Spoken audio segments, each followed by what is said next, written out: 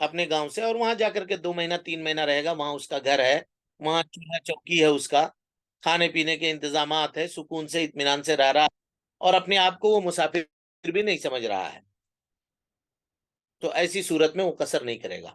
لیکن کوئی آدمی 1 مہینہ کے لیے ٹیمپروری کہیں پر گیا علاج کروانے کے لیے، مثال کے طور پر، اللہ تعالیٰ محفوظ رکھے ہم سب کو، گیا وہاں علاج کے لیے، اب وہ 1 مہینہ رہے گا، ڈاکٹر نے کہا کہ بھائی آپ کے علاج میں ہو سکتا ہے 1 مہینہ 1.5 مہینے کا وقت لگے گا، تو ایسی صورت میں وہ کیا کرے گا؟ قصر کرے گا۔ 4 دن کی بات اس کے اوپر نہیں آئے گی، وہ قصر کرے گا، کیونکہ وہ اس کا گھر نہیں ہے۔ ہاسپٹل میں جو آدمی ہوتا ہے وہ خود پریشان ہوتا ہے، کہاں سوئے گا، کہاں کھائے گا، کیا کرے گا، کچھ اس کی معلومات نہیں ہوتی ہے، تو ایسی صورت میں یہ 4 دن کا قید لگانا مناسب نہیں ہے۔ اللہ کے نبی صلی اللہ علیہ وسلم جب غزوہ تبوک کے لیے نکلے تھے تو 10 دن تک آپ دشمن کا انتظار کر رہے تھے، اور 10 دنوں تک آپ نے قصر کیا۔ سمجھے جی مسئلہ آپ لوگ کہ نہیں سمجھے؟ جی شیخ، جی شیخ الحمد تو لہٰذا یہ جو لکھا ہوا ہے کہ 4 دن تک رہنے کا ارادہ ہو تو اتمام کریں گے، نہیں تو نہیں، یہ بات درست نہیں ہے، یہ بات درست نہیں ہے، اس کو سمجھ جائیے۔ اگر سوال میں آئے 4 دن تک اگر رہنے کا ارادہ ہو تو اتمام کریں گے، صحیح یا غلط، تو یہ مت لگا دیجیے گا کہ صحیح ہے کیونکہ کتاب میں لکھا ہوا ہے، ہم نے پڑھایا کہ یہ مسئلہ غلط ہے۔ جمہور کی طرف نسبت کرتے ہیں لوگ، لیکن راجح قول یہی ہے کہ 4 دن سے زیادہ وہ قصر کر سکتا ہے، 4 دن رہنے کا بھی۔ دلیل اس کی اللہ کے نبی صلی اللہ علیہ وسلم کا عمل جو آپ نے غزوہ تبوک میں کیا، ٹھیک ہے۔ اب کوئی کہے گا کہ اس میں تردد تھا کہ پتہ نہیں آج دشمن سے ملاقات ہو، کل کام ختم ہو، تو ابن قیم نے اس کا جواب دیا، کہا کوئی تردد نہیں تھا اللہ کے نبی صلی اللہ علیہ وسلم، جب آپ وہاں پہنچ گئے تھے تو آپ کو پتا تھا کہ دشمن کتنے دن میں ہمارے پاس آ جائے گا، اور کم سے کم اتنا تو پتا تھا کہ 4 دن کے بعد آئے گا، تو آپ نے کیوں نہیں وہاں نماز مکمل کی، قصر کیوں کیا؟ اس سے یہ پتا چلا کہ قصر کو کسی بھی حد سے محدود کر دینا اور اس کو متعین کر دینا یہ جائز اور درست نہیں ہے۔ سمجھ میں آ گئی بات؟ جی شیخ الحمد للہ۔ اس کے بعد کہہ رہے ہیں اگر ایام میں تردد ہے تو جب تک واپس نہ آئے تب تک قصر کرے، چاہے 4 دن سے زیادہ ہی کیوں نہ گزر جائے۔ تو اگر تردد ہے، جب اسٹے آپ کر رہے ہیں تو کر سکتے ہیں، تو تردد میں بدرجہ اولا کر سکتے ہیں۔ لیکن اب یہاں سوال ہے کہ اگر کوئی مسافر ہو اور وہ مقیم کے پیچھے نماز پڑھے، مثال کے طور پہ سفر کر کے گیا کہیں اور وہاں چلا گیا مسجد میں نماز پڑھنے کے لیے، مسجد کے جو امام صاحب ہیں ظاہر ہے وہ مسافر نہیں ہے، وہ تو مقیم ہے، تو وہ ظہر 4 رکعت پڑھیں گے، تو یہ کیا کرے گا؟ 2 رکعت میں سلام پھیر دے گا؟ نہیں شیخ، ہاں جی، امام کے ساتھ پڑھیں گے نہیں شیخ۔ پھیرے گا، بلکہ امام کے ساتھ پڑھے گا، امام کے ساتھ اپنی نماز مکمل کرے گا، 4 رکعت ہی پڑھے گا۔ ہاں لیکن اگر تنہا پڑھ رہا ہو تو ایسی صورت میں وہ 2 پڑھ سکتا ہے، ایسی صورت میں 2 پڑھ سکتا ہے، لیکن اگر وہی امام ہو تو 2 میں وہ سلام پھیر سکتا ہے، باقی مقتدی اٹھ کر کے جو لوگ مسافر نہیں ہیں وہ اپنی 2 رکعت اور نماز مکمل کریں گے۔ آ گئی بات سمجھ میں کہ نہیں آئی؟ جی شیخ۔ چلیں ٹھیک ہے، پھر اب انشاءاللہ ہم آتے ہیں۔ تو اس کے بعد کون ہے؟ صفحہ پلٹیے تو سجدہ سہو ہوگا میرے خیال سے، اضافی سجود۔ اضافی سجود کہاں گیا جی؟ اس سے پہلے ہے،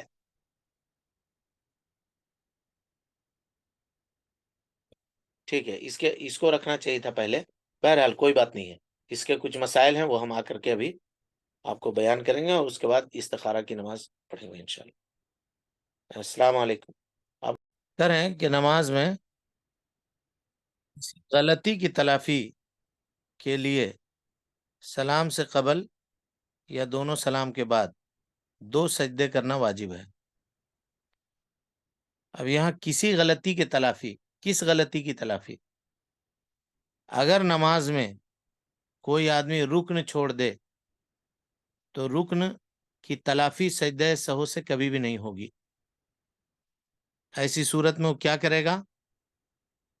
تو مثال کے طور پہ 4 رکعت والی نماز پڑھ رہا ہے کوئی آدمی، اور پہلی رکعت میں ایک سجدہ کرنا بھول گیا، ایک ہی سجدہ کیا اور دوسری رکعت کے لیے کھڑا ہو گیا، مثال دے رہا ہوں، کھڑا ہونے کے بعد اس کو یاد آیا کہ ہم نے تو ایک ہی سجدہ کیا ہے، تو کیا کرے گا؟ وہ لوٹ جائے گا اور لوٹ کر کے دوسرا سجدہ کرے گا، پھر نماز کنٹینیو کرے گا، تو وہ رکعت اس کی ہو جائے گی۔ لیکن دوسری رکعت میں وہ رکوع میں چلا گیا، تب اس کو یاد آیا کہ ہم نے تو پہلی رکعت میں ایک ہی سجدہ کیا ہے، تو ایسی صورت میں کیا کرے گا؟ وہ پہلا والا جو رکعت پڑھا ہے وہ ختم ہو جائے گا، اور یہ دوسری رکعت جو اس نے پڑھی ہے یہ اس کا پہلا رکعت ہو جائے گا۔ آئی بات سمجھ میں کہ نہیں آئی؟ جی شیخ۔ جی اگر کوئی رکن چھوڑا ہے تو رکن پہ اس طرح سے عمل کرے گا، اگر قریب ہے اس کو کرنے کا تو کر لے، اور اگر نہیں ہے تو ایسی صورت میں وہ رکعت کینسل ہو جائے گی۔ 4 رکعت پڑھ رہا ہے، پہلی رکعت میں غلطی ہو گئی مثال کے طور پر، تو پہلی رکعت کینسل ہو جائے گی۔ یا 4 رکعت پڑھ رہا ہے، تیسری رکعت یعنی 2 رکعت ٹھیک سے پڑھا ہے اور تیسری رکعت میں ایک ہی سجدہ کیا ہے مثال کے طور پہ، یا تیسری رکعت میں رکوع بھول گیا اور سجدہ بھی کر لیا، سجدہ کرنے کے بعد سجدے میں ہے یاد آ گیا، تو کیا کرے گا؟ کیا کرے گا جی؟ ہاں، سجدے میں کوئی آدمی رکوع بھول کے سیدھے سجدے میں چلا گیا، لیکن سجدے میں ہے یاد آ گیا، یا کسی نے بتا دیا، سبحان اللہ کہہ دیا پیچھے سے، تو سمجھ میں آ گیا کہ لگتا ہے ہم نے رکوع نہیں کیا، تو کیا کرے گا؟ بولیے نا، کیوں نہیں بولتے ہیں؟ پیچھے کی طرف لوٹ جائے گا۔ ہاں، وہ پلٹے گا، رکوع کرے گا اور پھر سجدہ کرے گا، نماز کنٹینیو کرے گا۔ سمجھ میں آ گئی بات؟ اور اگر رکوع بھول گیا تھا، دوسری رکعت یعنی چوتھی رکعت کے لیے وہ کھڑا ہو گیا، کھڑا ہو کر کے تب یاد آیا تو بھی پلٹ جائے گا، لیکن اگر چوتھی رکعت کے لیے رکوع میں چلا گیا ہے تو اب نہیں پلٹے گا، اب کیا کرے گا؟ تیسری رکعت اس کی کینسل ہو جائے گی، اور یہ جو چوتھی رکعت ہے وہ تیسری رکعت کی جگہ پر کنٹینیو کرے گا، پھر ایک رکعت ایکسٹرا پڑے گا، سجدہ سہو کرے گا۔ آئی بات سمجھ میں کہ نہیں آئی؟ جی شیخ۔ ٹھیک ہے سر۔ اب اگر کوئی آدمی سنت بھول گیا یا واجب بھول گیا، نماز میں سنت نہیں واجب اگر بھول گیا، تب کیا کرے؟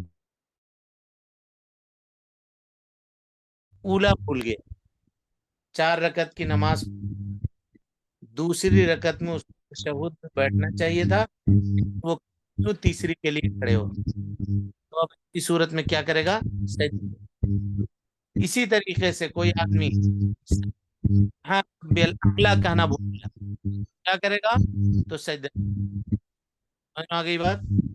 واجب اگر چھوڑے گا تو اس کے لیے ضروری ہے کہ وہ سجدہ، ٹھیک ہے۔ اب اگر کوئی آدمی کسی واجب کو اس نے چھوڑا اور سجدہ سہو کرنا بھی بھول گیا، تب کیا کرے گا؟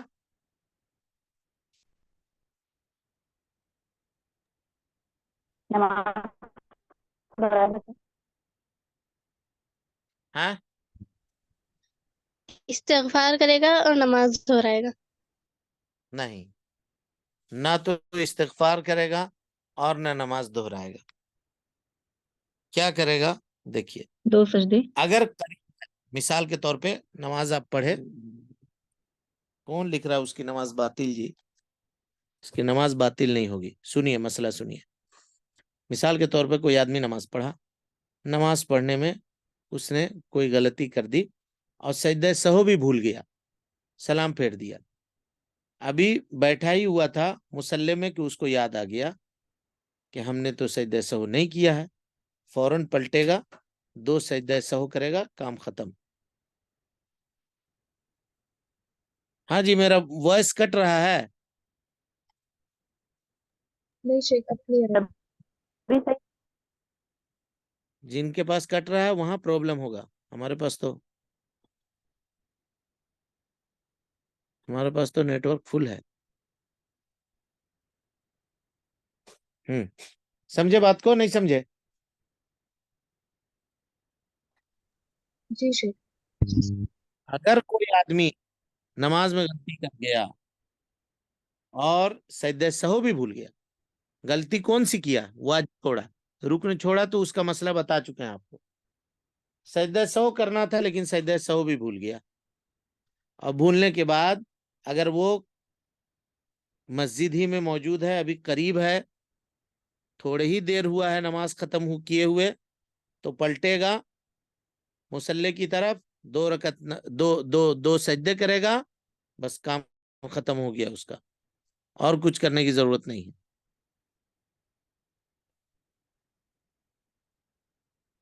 اسی طریقے سے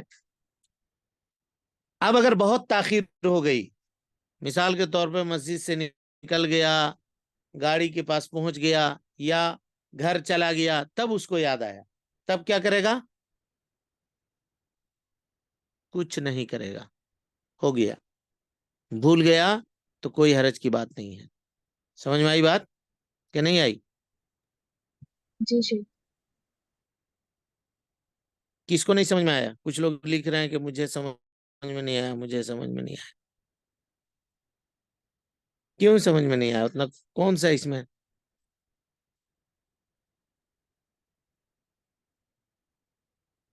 ہاں جی، سارے لوگوں کو سمجھ میں آیا؟ جی شیخ الحمدللہ۔ اب اس کے بعد اسی قاعدے کے اوپر عمل کریں گے کہ اگر کمی ہوئی ہے نماز میں تو سلام پھیرنے سے قبل، اور اگر زیادتی ہوئی ہے تو سلام پھیرنے کے بعد سجدہ کرنا ہے اس کو۔ چلیں اب اس کے بعد آئیے،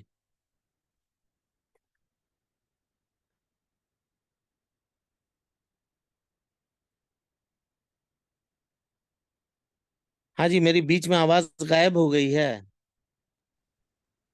نہیں شیخ، اب نہیں شیخ، سے تھوڑا سا ڈسٹرب ہو رہا تھا، آواز تھی لیکن تھوڑا سا کچھ ساؤنڈ آ رہی تھی، بٹ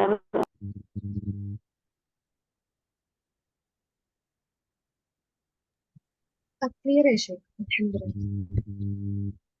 ہاں، کسی کا مائک آن ہو، ہم اس میں کیا کر سکتے ہیں؟ بہرحال ریکارڈنگ سن لیجئے گا تو انشاءاللہ بات سمجھ میں آئے گی۔ اس میں جو آپ نے اس سے پہلے سمجھایا، اس میں آپ کی آواز کٹ ہو رہی تھی، آپ کیا، اس لیے آپ اس کو دوبارہ سمجھا دیجئے استاد۔ اب میری آواز کہاں پر کٹ ہو رہی تھی؟ میں تو بہت سمجھایا ہوں۔ سجدہ سہو کے مسئلے میں جی،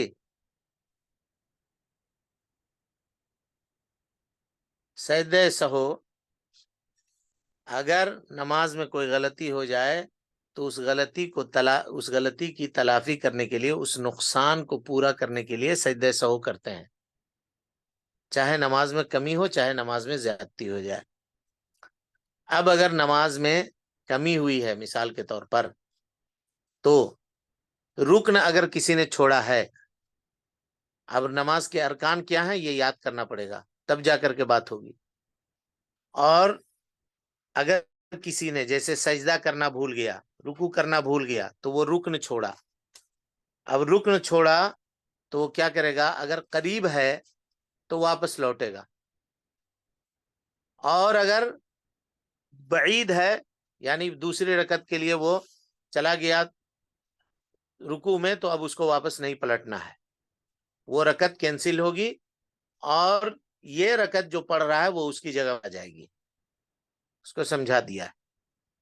اب اگر کوئی آدمی سجدہ سہو بھول جائے، سجدہ سہو بھول جائے تو کیا کرے گا؟ تو اگر وہیں پر موجود ہے اور اس کو یاد آ گیا تو سجدہ کر لے گا، اور اگر نہیں یاد آیا، دور نکل گیا، نماز پڑھے ہوئے آدھا گھنٹہ ہو گیا، 1 گھنٹہ ہو گیا، یاد آیا، تو اب کوئی حرج کی بات نہیں ہے، اس کی نماز مکمل ہو جائے گی۔ یہی بات تھی۔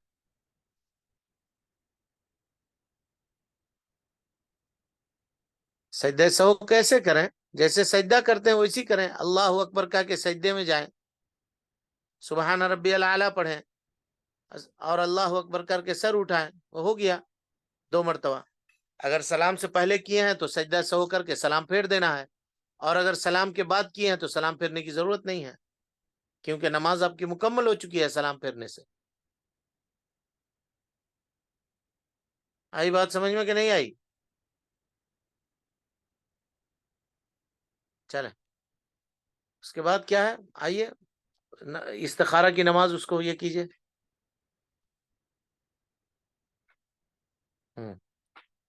کہتے ہیں نماز استخارہ۔ استخارہ کس کو کہتے ہیں جی؟ طلب الخیر کو، خیر طلب کرنا۔ کوئی بھی آدمی اگر کوئی کام کرنا چاہتا ہے تو وہ مشورے کرتا ہے، تو یہ اللہ رب العالمین سے ایک طرح سے خیر مانگنا ہے۔ جو عمل آپ شروع کرنا چاہ رہے ہیں اس میں آپ اللہ رب العالمین سے خیر طلب کر رہے ہیں، اسی کو استخارہ کہتے ہیں، اور اس کی نماز ہوتی ہے۔ تو کہہ رہے ہیں کہ نماز استخارہ کوئی بھی خیر کا کام کرنا ہو تو دنوں رات میں کسی بھی وقت 2 رکعت نفل پڑھ کر کے یہ دعا پڑھنی ہے۔ کیا دعا پڑھنی ہے؟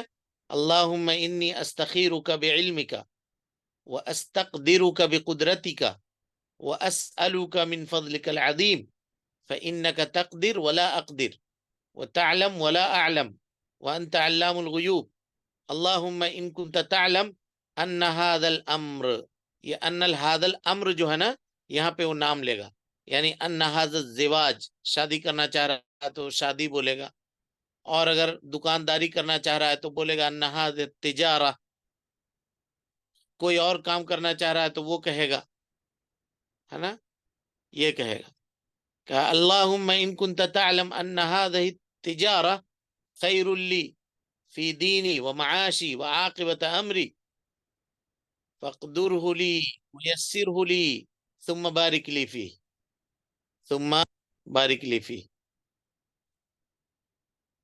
وَإِن كُنْتَ تَعْلَمْ، اور اگر اے اللہ تجھے یہ معلوم ہے کہ ان هذا الامر، اور بے شک اللہ کو معلوم ہے، ان هذا الامر میں نام لے، ان هذه التجارہ یہ کہے، یا ان هذا الزواج یہ شادی، یا ان هذا الزواج من فلاں، فلاں سے میری شادی، یہ کہے۔ اگر شر لی میرے لیے برا ہے، فی دینی میرے دین کے اعتبار سے، میرے دنیا کے اعتبار سے اور انجام کے اعتبار سے، فصرفہ عنی اس کو مجھ سے پھیر دے، وصرفنی عنہ اور مجھ کو اس سے پھیر دے، وقدر لی الخیر اور میرے لیے خیر مقدر کر دے، حیث کان جہاں کہیں بھی ہو، ثم ارضنی بھی، پھر اے اللہ تو مجھ سے راضی ہو جا، مجھ سے راضی ہو جا۔ اس دعا کے بعد اس کام کا نام لے جو کرنا چاہتا ہے، دعا کے بعد بھی لے یا وہاں بھی لے سکتا ہے، کوئی حرج نہیں ہے۔ پھر جس کام پر اطمینان ہو وہ کام کرے، اللہ برکت عطا فرمائے گا۔ خواب میں نظر آئے یہ کوئی ضروری نہیں ہے، اطمینان ہونے تک ایک سے زائد دفعہ یہ نماز استخارہ پڑھی جا سکتی ہے۔ سمجھ گئے؟ آج پڑھے کچھ سمجھ میں نہیں آیا، کل پڑھا، پرسوں پڑھا، ترسوں پڑھا، ایسا پڑھ سکتے ہیں، اس میں کوئی حرج کی بات نہیں ہے۔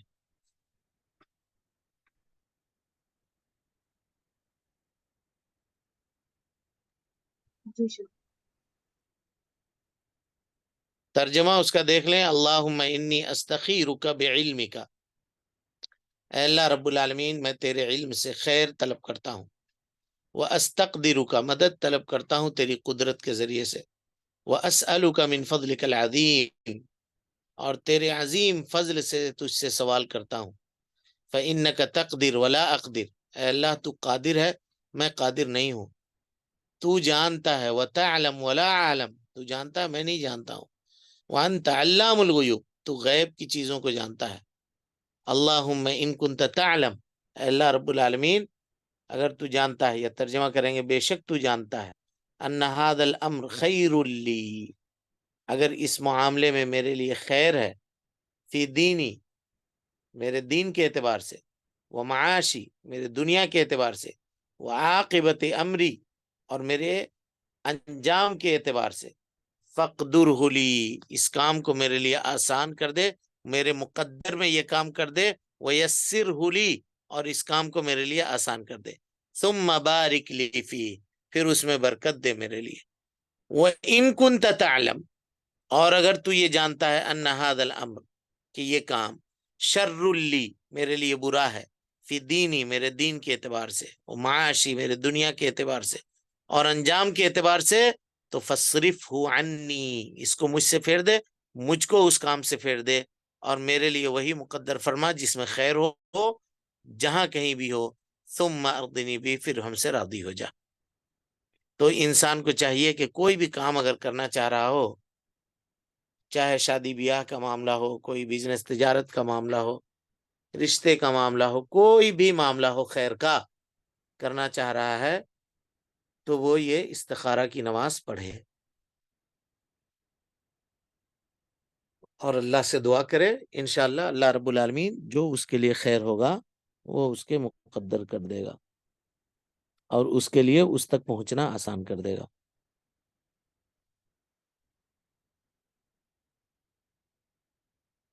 جی شیخ۔ اس کے بعد صفحہ بدلیں،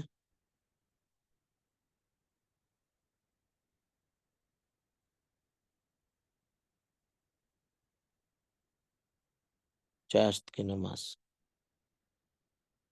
ہاں جی، کتنا پیج ہے ابھی ٹوٹل بچا ہوا اس میں؟